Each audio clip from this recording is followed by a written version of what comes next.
2025 সালে আপনি স্যানজেন বা নন স্যানজেন কোন দেশে যাবেন, আদৌ বাংলাদেশ থেকে কোন দেশের ভিসা রেশিও হচ্ছে, সময় কেমন লাগতেছে, খরচ কেমন লাগতেছে, আপনি কোন দেশে গেলে আপনার ভিসা রেশিওটা ভালো থাকবে, সেটা বিভিন্ন ধরনের যে সমস্যা এবং দ্বিধাদ্বন্দ্ব আজকের এই একটি ভিডিওর মাধ্যমে ক্লিয়ার করার চেষ্টা করব। এজেন্সির প্রণোচনায় পড়ে পা দিবেন না, নিজে আগে জানবেন বুঝবেন তারপরে ডিসিশন নেবেন। এমন অনেক দেশই রয়েছে যেখানে আপনার নিজে নিজে আবেদন করা ছাড়া কোনো ওয়ে নাই। আবার এরকম অনেক দেশই রয়েছে যেখানে আপনি বাংলাদেশ থেকে আবেদন করেন যদি কোনো এজেন্সির মাধ্যমে 100% প্রতারিত হবেন। আবার মিডল ইস্টের এমন অনেক ভাই আছেন যারা আপনারা না বুঝে দেখা যাচ্ছে আপনারা ভলকানের কোনো একটা দেশের জন্য চিন্তা ভাবনা করতেছেন বা আপনারা সেনজেনভুক্ত কোনো একটা দেশের চিন্তা ভাবনা করতেছেন, বাট আদৌ মিডল ইস্ট থেকে কোন দেশের ভিসা রেশিও ভালো এবং কোন দেশের ভিসা খুব তাড়াতাড়ি হচ্ছে সেই জিনিসগুলো জানাবো। হ্যালো গাইস, আসসালামু আলাইকুম। কি অবস্থা সবার? সবাই কেমন আছেন? আশা করি ভালো আছেন। আলহামদুলিল্লাহ আমি ভালো আছি। বরাবর মতো আজকে ইউরোপের অত্যন্ত একটা গুরুত্বপূর্ণ ভিডিও নিয়ে আপনাদের সঙ্গে হাজির হয়েছি। তার কারণ এই ভিডিওর মাধ্যমে আপনাদেরই প্রশ্ন, যে প্রশ্নগুলো আমাকে করে থাকেন যে ভাই কোন দেশের ভিসা রেশিও ভালো, আপনি তো সব দেশেরই শুধুমাত্র আমাদেরকে ভয় দেখান। আসলে বেসিক্যালি জিনিসটা ভয় না, আমি ভালো খারাপ দুইটাই আপনাদেরকে আলোচনার চেষ্টা করি।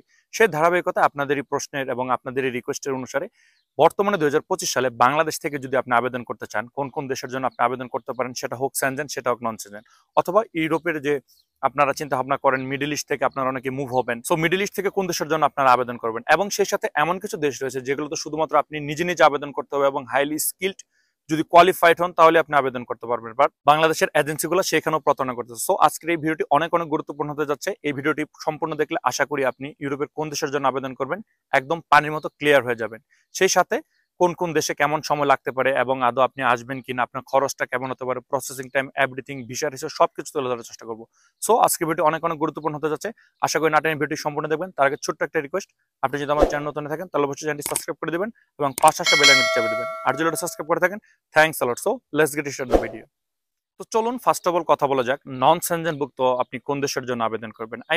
এখন বর্তমানে বাংলাদেশে একটা ট্রেন্ড চলতেছে। আপনারা অনেকে আছেন, দেখা যাচ্ছে কেউ বা সার্বিয়া, কেউ বা মন্টিনিগ্রো, কেউ বা আলবেনিয়া, আপনার কেউ বা দেখা যাচ্ছে কসোভো, বিভিন্ন দেশের জন্য আবেদন করতেছেন। বাট বাংলাদেশ থেকে এই মুহূর্তে আপনি যদি নন সেনজেন কোনো দেশে আসতে চান, ফার্স্ট অফ অল আমি আপনাদেরকে বলবো বর্তমানে নর্থ মেসিডোনিয়ার কথা। নর্থ মেসিডোনিয়া আপনার অনেকেই অনেক ধরনের দ্বিমত পোষণ করে থাকেন, সেটা হচ্ছে আপনার এম্বাসি ফেস নিয়ে। বাট আমি বলবো যে বাংলাদেশের বেশ কিছু সংখ্যক এজেন্সি রয়েছে যারা অথরাইজড ভাবে কাজ করে, যার জন্য আপনার ইন্ডিয়া যেতে হয় না। বাট আপনার এজেন্সি যদি আপনাকে ইন্ডিয়ার ভিসাটা করে দিতে পারে, তাহলে আমি বলবো বর্তমানে নর্থ মেসিডোনিয়ার ভিসা রেশিও আলহামদুলিল্লাহ অনেক ভালো যাচ্ছে এবং মোটামুটি এখন আপনার যে সময়টা বেসিক্যালি দেখা যাচ্ছে আপনার 4 থেকে 5 মাসের ভিতরে ইটস এনাফ। এবং খরচের যে বিষয়টা সেটা মোটামুটি বেসিক্যালি দেখা যাচ্ছে আপনার 7 থেকে 8 লাখ টাকা ইজ এনাফ। বাট একটা জিনিস মনে রাখবেন, এই যে অথরাইজড যে আপনাদেরকে ভিসাটা এনে দিবে, সেক্ষেত্রে অবশ্যই আপনি আগে আপনার এজেন্সির সঙ্গে ভালোভাবে কন্ট্যাক্ট করে নেবেন যাতে দিন শেষে প্রতারিত না হন। কন্ট্যাক্টটা এমন ভাবে করবেন আপনার ভিসা আসবে, ম্যান পাওয়ার হবে, এভরিথিং হবে, তারপর আপনি টাকা পয়সা লেনদেন করবেন। আশা করি জিনিসটা ক্লিয়ার। সো সেই ধারাবাহিকতায় বর্তমানে ভলকান দেশগুলোর ভিতরে আপনার সবচেয়ে ভালো ভিসা রেশিও চলতেছে আপনার নর্থ মেসিডোনিয়া। তো চলুন এবার কথা বলা যাক 2 নম্বর দেশ নিয়ে। 2 নম্বর যে দেশটির কথা বলবো সেটা হচ্ছে আপনার সার্বিয়া। সার্বিয়া নিয়ে বাংলাদেশে অনেক জল্পনা, অনেক কল্পনা, অনেক কিছু রয়েছে। বাংলাদেশে সার্বিয়া নিয়ে আপনার কি পরিমাণ মানুষ আপনারা হাইপে আছেন এবং কি পরিমাণ মানুষ ফাইল জমা করছেন, এভরিথিং সবকিছু জানেন। বাট বর্তমানে সার্বিয়ার ক্ষেত্রে আপনার কিছু কিছু নিয়ম চেঞ্জেস আসছে। ইনশাল্লাহ পরবর্তী ধারাবাহিকভাবে ভিডিওগুলোতে আমি সেই জিনিসগুলো তুলে ধরার চেষ্টা করবো। বাট শুধু এতটুকু বলে রাখি, যদি কোনো ভালো মাধ্যম দিয়ে আপনি সার্বিয়ার জন্য আবেদন করেন, সেক্ষেত্রে আপনার কন্ট্রাকচুয়াল যে কাজটা হচ্ছে বেসিক্যালি দেখা যাচ্ছে আপনার যে আপনার মালিক যে সার্বিয়া থেকে নেবে, সে যদি আপনার সবকিছু ঠিকঠাকভাবে করে দেয়, তো ইনশাল্লাহ আপনার অনলাইন অ্যাপ্রুভাল এভরিথিং সবকিছু মিলিয়ে আপনি একটা সময় ধরে রাখতে পারেন, 6 থেকে 8 মাসের ভিতরে আপনি আসতে পারবেন। আর খরচের যে বিষয়টা যে বললাম কন্ট্রাকচুয়াল কাজ, সেক্ষেত্রে দেখা যাচ্ছে এখন আপনার মোটামুটি 8 থেকে 9 লাখ বা 10 লাখ চার্জ করতেছে। বাট আমার প্রেফারেন্স, আমার মতামত যদি আপনারা নিতে চান, সেক্ষেত্রে আমি বলবো যে আপনার 8 লাখ টাকাই যায় না। বাট বারবার বলে দিচ্ছি, সার্বিয়ার অনেক নিয়ম চেঞ্জেস আসছে। এখন বর্তমানে যারা মালিক বা যারা সার্বিয়ায় লোক নিতে চায়, শুধুমাত্র তারা যদি সবকিছুর প্রতি লেগে থাকে তাহলে আপনার কাজটা হবে। For example online approval everything সবকিছুই। ইনশাল্লাহ পরবর্তী ভিডিওতে আমি ধারাবাহিকভাবে এই জিনিসগুলো আলোচনা করার চেষ্টা করবো, কারণ আজকে ভিডিও বড় করবো না। আশা করি জিনিসটা বুঝতে পারছেন। 3 নম্বরে আমি যে দেশটির কথা বলবো সেটা হচ্ছে আপনার বসনিয়া। বসনিয়াতে মোটামুটি আপনার সবকিছুই ভালো রয়েছে। বাট এখানে এম্বাসি ফেস করার যে একটা হ্যাসেল, সেটা একটু তুলনামূলকভাবে মানে আপনাদেরকে পেরেশানি দিতে পারে। বাট বাংলাদেশ থেকে এখন ইন্ডিয়ার অনেকভাবে ভিসা হচ্ছে। যদি আপনি একটা ভালো অথেন্টিক মাধ্যম দিয়ে বসনিয়ার জন্য আবেদন করতে পারেন, তাহলে আমি মনে করি আপনি নির্দ্বিধায় প্রতারণা ছাড়া, তার কারণ বসনিয়াতে আপনি নিজের এম্বাসি ফেস করে নিজের ভিসাটা নিতে হবে, সেই ক্ষেত্রে আপনার মনে কোনো দ্বিধা বা সংকোচ থাকবে না। যেমন ধরেন নর্থ মেসিডোনিয়ার অথরাইজড লোক আপনাকে এসে ভিসা এনে দিল বা সার্বিয়া আপনাকে ভিসা এনে দিল, একটা মনে প্রশ্ন থেকেই যায়। বাট বসনিয়ার ক্ষেত্রে আপনাদের এরকম কোনো প্রশ্ন থাকবে না। যদি আপনি ভালো মাধ্যম দিয়ে ইন্ডিয়ার ভিসা ম্যানেজ করে নিজে এম্বাসি ফেস করে ভিসাটা নিতে পারেন, তাহলে সেক্ষেত্রে আপনার সময়টা বেসিক্যালি দেখা যাচ্ছে মোটামুটি আপনার 8 থেকে 10 মাস পর্যন্ত লাগতে পারে, এবং খরচের যে বিষয়টা সেটা আপনার 7 থেকে 8 লাখ বা 9 লাখ টাকা লাগতে পারে। সো আশা করি আপনারা জিনিসটা বুঝতে পারছেন। বর্তমানে নন সেনজেনভুক্ত দেশগুলোর ভিতরে আমি এই 3টা দেশের কথাই বলবো। আলবেনিয়া বন্ধ, মন্টিনিগ্রো একই অবস্থা, কসোভো কন্ট্রাকচুয়াল কাজ হয়, এই হচ্ছে না। অন্যান্য যে দেশগুলো রয়েছে মোটামুটি বাংলাদেশ থেকে আবেদন করলে এই 3টা দেশ ছাড়া এখন বর্তমানে 2025 আপনাদের আর কোনো অপশন নাই। আশা করি জিনিসটা ক্লিয়ার। অনেক ভাই দেখা যাচ্ছে মিডল ইস্ট থেকে আপনারা সার্বিয়া বা অন্যান্য দেশের জন্য আবেদন করতে চান, আমি আপনাদেরকে সেটার বিকল্প হিসেবেও কিছু কথা বলবো। তো চলুন এবার কথা বলা যাক স্যানজেনভুক্ত কোন দেশের জন্য আপনারা আবেদন করবেন, সেটা হোক বাংলাদেশ, সেটা হোক মিডল ইস্ট। এ বিষয়ে কিছু কথা বলা যাক। এ বিষয়ে আসার আগে ছোট্ট একটা অনুরোধ, ভিডিওটা যদি ভালো লেগে থাকে এবং ইনফরমেটিভ মনে হয় তাহলে অবশ্যই লাইক, কমেন্ট এবং শেয়ার করবেন। অ্যাটলিস্ট আমাকে সাপোর্ট করার জন্য আমার চ্যানেলকে সাবস্ক্রাইব করে রাখবেন। তো চলুন ফার্স্ট অফ অল কথা বলা যাক, বাংলাদেশ থেকে আপনি যদি আবেদন করতে চান তাহলে কোন দেশের জন্য আপনি স্যানজেনভুক্ত দেশের প্রতি আপনি আবেদন করতে পারেন বা ঝুঁকতে পারেন। ফার্স্ট অফ অল আমি বলবো, বর্তমানে আপনারা সবাই জানেন আপনার ক্রোয়েশিয়া এবং অন্যান্য দেশে কি পরিমাণ সমস্যাগুলো চলতেছে, সেই ধারাবাহিকতা ফার্স্ট অফ অল আমি বলবো যদি ভালো মাধ্যম হয় তাহলে আপনি চোখ বন্ধ করে আপনার বুলগেরিয়ার জন্য আবেদন করতে পারেন। সেই ক্ষেত্রে আপনার এম্বাসি ফেসের যে বিষয়টা, এটা অবশ্যই আপনার ইন্ডিয়া যেতে হবে, বিকল্প কোনো ওয়ে নাই। অনেকে অনেক ধরনের কথা বলেন, বাট এই জিনিসগুলো সত্য না। সেই ধারাবাহিকতা আমি বলবো আপনার সময়সীমাটা বেসিক্যালি দেখা যাচ্ছে যে পারমিট, এভরিথিং, অ্যাপ্রুভাল সবকিছু খুব তাড়াতাড়ি আসে, বাট এই যে আপনার এম্বাসি ডেট নেওয়ার যে একটা ঝামেলা, অ্যাপয়েন্টমেন্টের যে একটা ঝামেলা, এটার জন্য একটু ডিলে হয়ে যায়। যদি এটা আপনারা মেক শিওর করতে পারেন তাহলে উইদিন আপনি 7 থেকে 8 মাস ইজ এনাফ, এবং খরচের যে বিষয় সেটা মোটামুটি আপনার 10 থেকে 12 লাখ টাকার মতো লাগতে পারে। সো বাংলাদেশ থেকে যদি ভালো মাধ্যম হয় তাহলে আপনি স্যানজেনভুক্ত বুলগেরিয়ার জন্য আবেদন করতে পারেন। তো চলুন 2 নম্বর দেশের কথা বলা যাক, সেটা হচ্ছে আপনার রোমানিয়া।